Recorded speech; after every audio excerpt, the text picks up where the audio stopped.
mulai dibangun tahun 1908. Perusahaan Kultur Midari membangun pabrik ini dengan modal 1.500.000 gulden. Pabrik ini berlokasi di sekitar Dusun Jetis, Kelurahan Caturharjo, Kecamatan Sleman, Kabupaten Sleman, Daerah Istimewa Yogyakarta. Pembangunan pabrik ini selesai tahun 1909.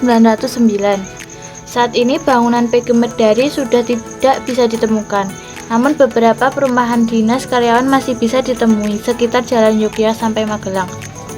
Ada bekas rumah dinas karyawan PG Midari sekarang beralih fungsi menjadi ruang administrasi di salah satu sekolahan di daerah Midari.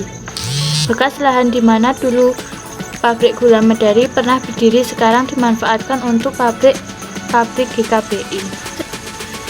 Pabrik gula Midari merupakan pabrik gula yang besar, sekarang menjadi pabrik tekstil. Dibangun tahun 1909 dan bangkrut sekitar tahun 1930-an.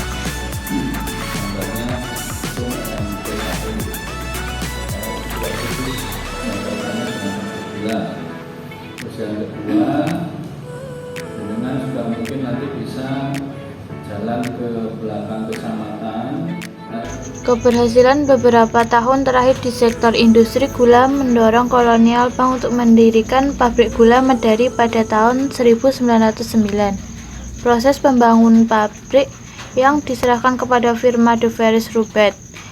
Kehadiran jalur kereta api Yogyakarta-Magelang yang dibuka pada tahun 1898 membantu proses pendatangan mesin-mesin pabrik buatan Maschinenfabrik Geberstorff dan Co. Dari kereta Lebak ke lokasi pabrik menjadi gampang. Menurut cerita warga, pabrik gula Midari berhenti beroperasi di masa penjajahan Jepang saat tentara Dai Nippon merampasnya dan dialihkan untuk memproduksi kepentingan militer. Bangunan pabrik gula akhirnya lenyap tak tersisa ketika bumi hanguskan pada masa agresi militer Belanda Pabrik transformasi. Yang kedua, pabrik gula di zaman Belanda di Indonesia. Itu nanti yang kaitannya dengan pabrik gula.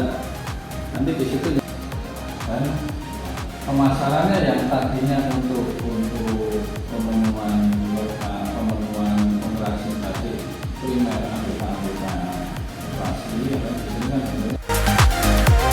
Saat berdiri, pabrik gula Midari merupakan pabrik gula terbesar di Yogyakarta dengan luas ladang perkebunan mencapai 2.363 po atau sekitar 1.654 hektar. Luas tersebut bertambah sehubungan dengan pembelian lahan perkebunan di sekitarnya pada tahun 1920. Lahan perkebunan yang dibeli antara lain Candi, Mlesen, Kebun Agung, dan Wringin. Penambahan luas kebun ini selanjutnya diikuti dengan pembaruan mesin pabrik. Mesin yang sebelumnya digerakkan dengan tenaga uap, kemudian digerakkan dengan tenaga listrik yang sumbernya berasal dari pembangkit. Di samping itu, dibangunkan pula cerobong asap baru setinggi 45 meter pada tahun 1921 untuk mengangkut panen tebu ke pabrik. Pabrik gula Midari dilengkapi armada 8 lokomotif kecil dan 200 gerbong.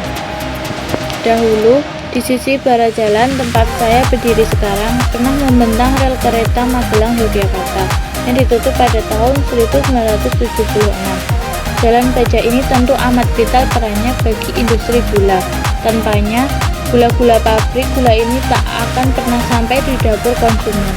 Kereta-kereta uap yang dulu lalu lalang di halaman depan rumah sang tuan administrator juga merupakan sarana pengangkut utama yang membawa mesin-mesin besar untuk keperluan pabrik.